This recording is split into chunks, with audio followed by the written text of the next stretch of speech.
Ça fait plus d'une semaine qu'il n'y a pas eu de vidéo et là il nous vient avec une recette de muffins. Ok super, c'est vraiment plus ce que c'était. Ouais mais quand même il faut du temps pour mettre au point une recette qui soit à peu près correcte, qui soit bien comme il faut avec les différents paramètres. Et là aujourd'hui je vais m'attaquer à un petit peu la façon expérimentale d'arriver à quelque chose en faisant varier différents paramètres. Donc je vous laisse tout de suite à la vidéo. Pour les tests d'aujourd'hui, ce moule à muffins avec 12 compartiments, à chaque fois je pourrais faire 4 expériences simultanées. Tout d'abord, je vais faire varier 2 paramètres, et qui dit 2 paramètres dit 4 expériences en parallèle. Donc, on va voir si la levure chimique peut être complètement remplacée par du bicarbonate, qui est beaucoup moins cher et facile à avoir en grande quantité. En plus, ça sert partout dans la maison. Le paramètre levure et le paramètre gras. On va voir si l'huile et le beurre peuvent être changés, voir ce que ça change. Peuvent être remplacés, voir ce que ça change plutôt. Tout d'abord, les ingrédients secs qui ne varient pas. Donc 250 g de farine. Voilà, 100 g de sucre, un petit peu de vanille. Donc d'un côté je vais mettre la levure chimique, on va mettre une bonne cuillère à café, et de l'autre du bicarbonate, un peu moins d'une cuillère à café. Pour les deux préparations, il va falloir un œuf et du lait, ici 240 ml, sachant qu'après je vais faire varier ces paramètres aussi. Ici on a 4 récipients, levure chimique, bicarbonate de soude, et je vais mettre beurre, huile, enfin, un peu plus de 25 g, donc on a à peu près 15 g de chaque côté. Je vais faire pareil avec l'huile. Et la chose qui est importante pour les muffins, c'est de remuer à la fourchette et pas trop, sinon après le muffin va être beaucoup trop dur. S'il reste des petits grumeaux, c'est pas trop grave. Évidemment, ne pas oublier de préchauffer le four à 180 degrés. Et ce qu'il va falloir que je rajoute pour le bicarbonate, c'est un petit peu de jus de citron, pour justement qu'il réagisse et qu'il fasse les bulles. L'huile de coco, voilà, ça marche plutôt bien, il n'y a pas besoin de mettre de farine. Ah bah ça commence à former des bulles, c'est pas mal. Le four est chaud, c'est parfait, il n'y a plus qu'à les enfourner pendant le temps qu'il faut pour que ça cuise. Et en filmant ça, je me dis que j'aurais pu quand même faire un petit timelapse de la poussée des muffins, ça pourrait être sympa. Je pense que je fais ça pour la prochaine fournée. En tout cas, il y a un autre paramètre auquel j'avais pas pensé, c'est derrière ou devant du four, donc en gros la température de cuisson.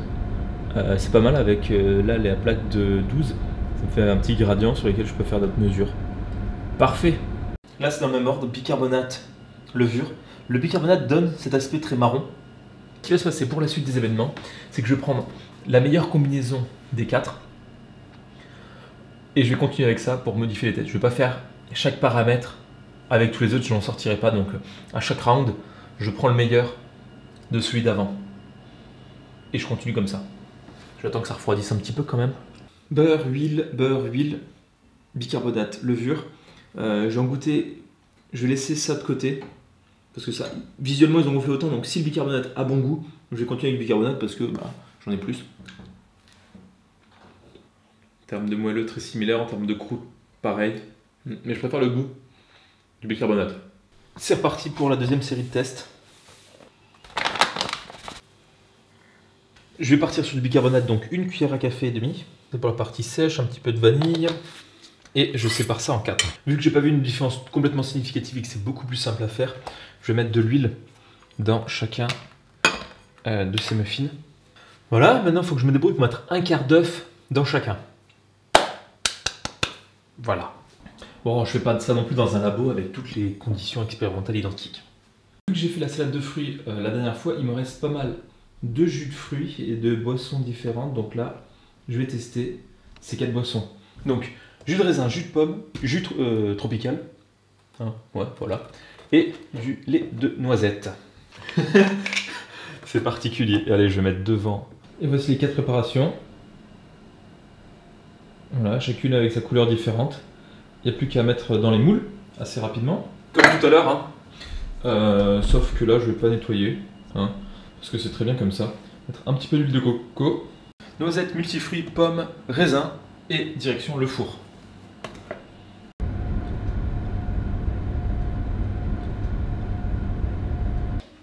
Et les plus normaux à l'allure, c'est ceux à la noisette, ça sent bien.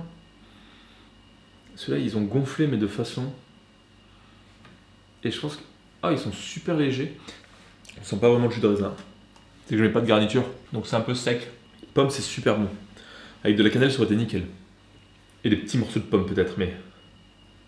Voilà, pour les muffins... Oh. Pour les muffins à la pomme, faire avec du jus de pomme à la place du lait. Comme ça, on aura encore plus le goût de la pomme. J'avais fait des muffins, justement avec ce lait de noisette, au chocolat, en me disant, noisette, chocolat, ça fera un genre de pâte à tartiner qui va bien. En fait, non.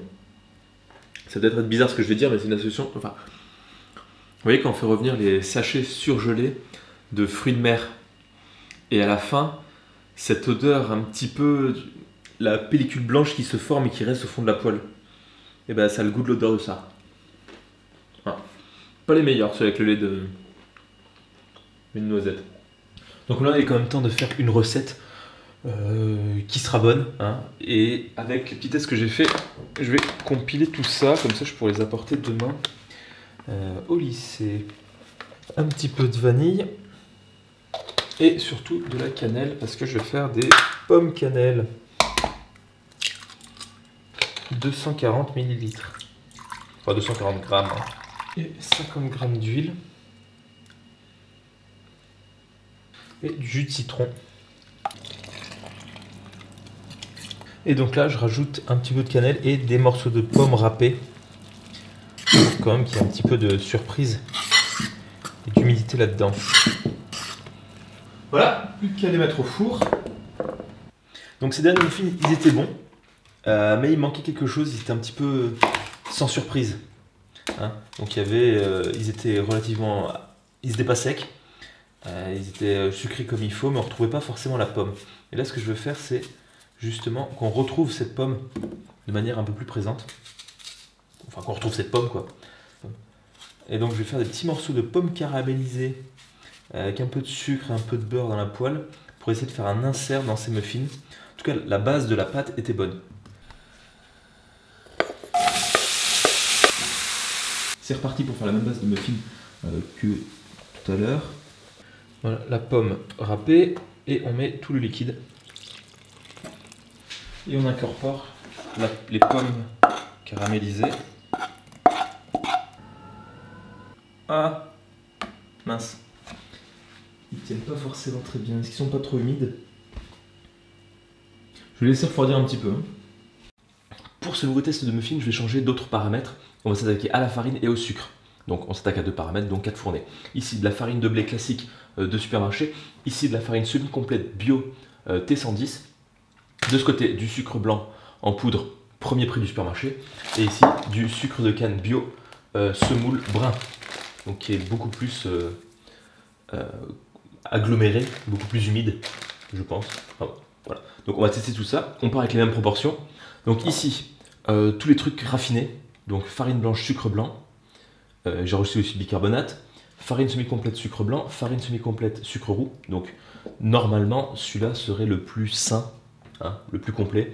Et celui-là le plus raffiné. Voilà. Et en dernière étape, j'ajoute le jus de citron à la fin.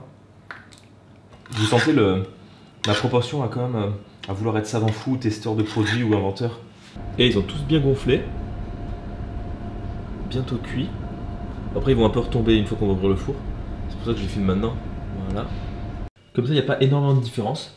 Il va falloir les goûter, j'attends qu'ils refroidissent un petit peu. Est-ce qu'on peut les enlever là? Ouais, ça marche plutôt bien. Voilà, il y a des pommes dans le fond pour faire genre c'est à peu près bien. Mais bon, on sait très bien que je suis obligé de goûter toute la ligne pour voir la différence entre ces muffins. C'est pas très propre cette cuisine. Le premier, le plus simple. Celui-là je crois que je l'avais déjà fait. En tout cas il se tient bien, texture bien, fluffy. Là il n'y a pas le goût, la farine elle n'a pas de goût. Simplement, là il y a un goût voilà, végétal. Et là, ouais, on est sur une bonne teinte de... Je trouve le sucre ajoute quelque chose de pas mal.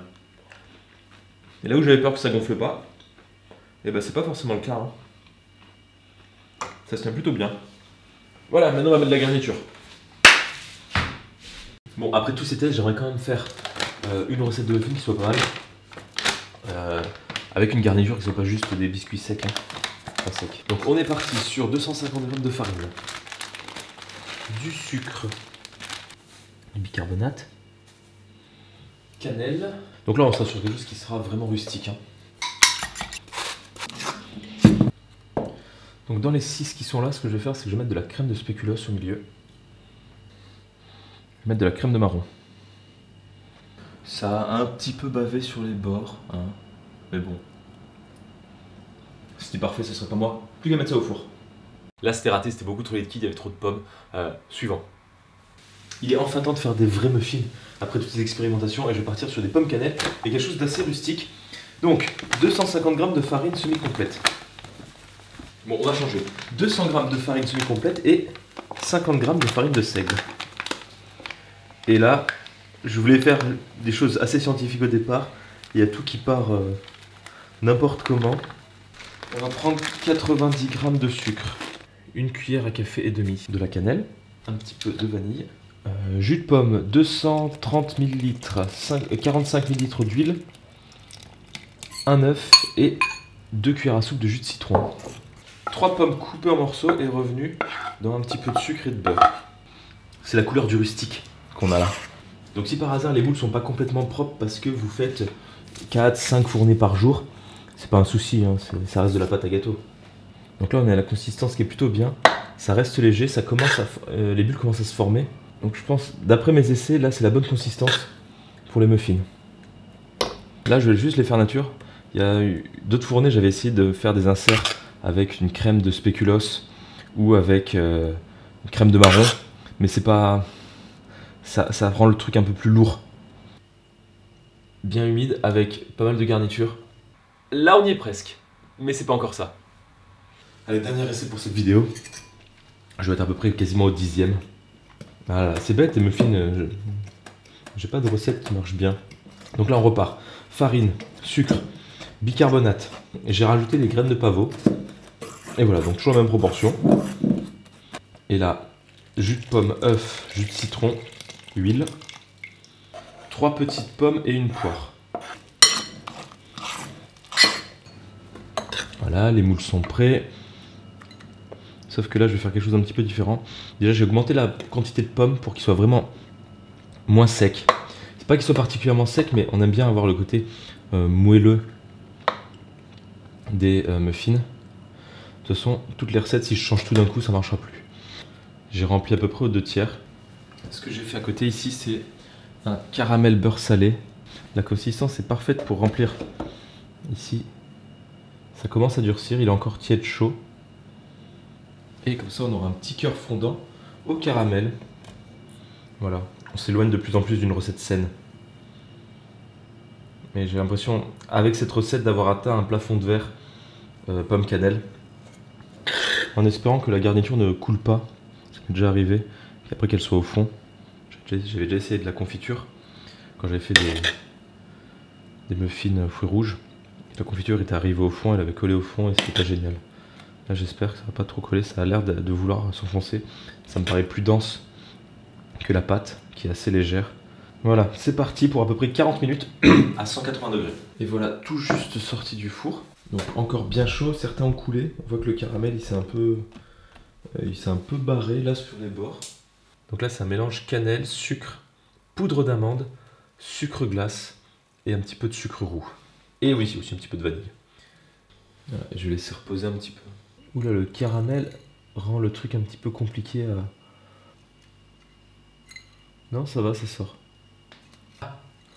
Bon, celui-là il est complètement cassé, je suis obligé de le goûter. Hein. Haha, on a quelque chose. Le voilà, le produit. C'est pas forcément le plus joli, mais c'est le seul qui me reste.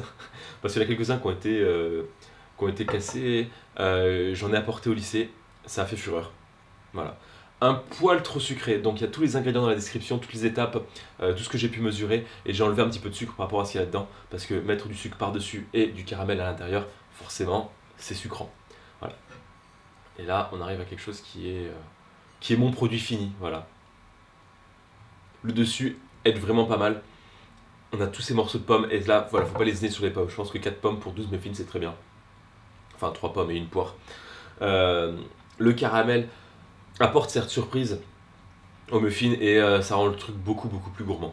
Voilà, donc voilà ma recette. C'est pas un produit complètement fini, mais là je suis suffisamment confiant pour vous la montrer. Et voilà, c'est quelque chose qui marche. Avant de vous laisser juste discuter de ce qui va arriver, pas mal de nouveautés pour moi. Je vous en reparle dans une ou deux vidéos, parce qu'il va y avoir des choses pas mal intéressantes qui vont m'arriver. Hein, voilà. Mais quel teasing, franchement! La prochaine vidéo sera assez différente de ce que j'ai l'habitude de faire. Je vous laisse voir, c'est une vidéo que j'ai tournée en Nouvelle-Calédonie. Et un petit lien avec ce qu'il y a dans le fond, ici, de la vidéo. Voilà, je vous laisserai découvrir ça très bientôt. Encore merci d'avoir regardé cette très longue vidéo. Et moi je vous dis merci beaucoup et à très vite.